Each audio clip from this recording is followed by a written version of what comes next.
بسم اللہ الرحمن الرحیم۔ السلام علیکم ورحمۃ اللہ۔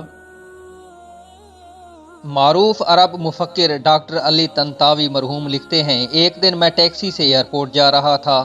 ہم سڑک پر اپنی لائن پر جا رہے تھے کہ اچانک کار پارکنگ سے ایک شخص انتہائی سرعت کے ساتھ گاڑی لے کر روڈ پر چڑھا۔ قریب تھا کہ ان کی گاڑی ہماری ٹیکسی سے ٹکرائے، لیکن ٹیکسی ڈرائیور نے لمحوں میں بریک لگائی اور ہم کسی بڑے حادثے سے بچ گئے۔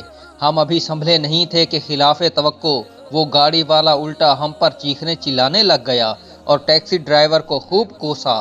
ٹیکسی ڈرائیور نے اپنا غصہ روک کر اس سے معذرت کر لی اور مسکرا کر گاڑی آگے بڑھا دی۔ مجھے ٹیکسی ڈرائیور کے اس عمل پر حیرت ہوئی۔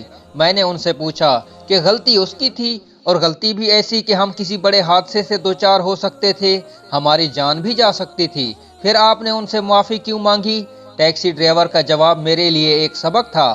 وہ کہنے لگے کہ کچھ لوگ کچرے سے بھرے ٹرک کی طرح ہوتے ہیں، وہ گندگی اور کچرا لادے گھوم رہے ہوتے ہیں، وہ غصہ، مایوسی، ناکامی اور طرح طرح کے داخلی مسائل سے بھرے پڑے ہوتے ہیں۔ انہیں اپنے اندر جمع اس کچرے کو خالی کرنا ہوتا ہے۔ وہ جگہ کی تلاش میں ہوتے ہیں، جہاں جگہ ملی یہ اپنے اندر جمع سب گندگی کو انڈیل دیتے ہیں، لہٰذا ہم ان کے لیے ڈسٹ بن اور کچرا دان کیوں بنیں؟ حاصل کلام یہ کہ اس طرح کے کسی فرد سے زندگی میں کبھی واسطہ پڑ جائے تو ان کے منہ نہ لگیں، بلکہ مسکرا کر گزر جائیں اور اللہ تعالیٰ سے ان کی ہدایت کے لیے دعا کریں۔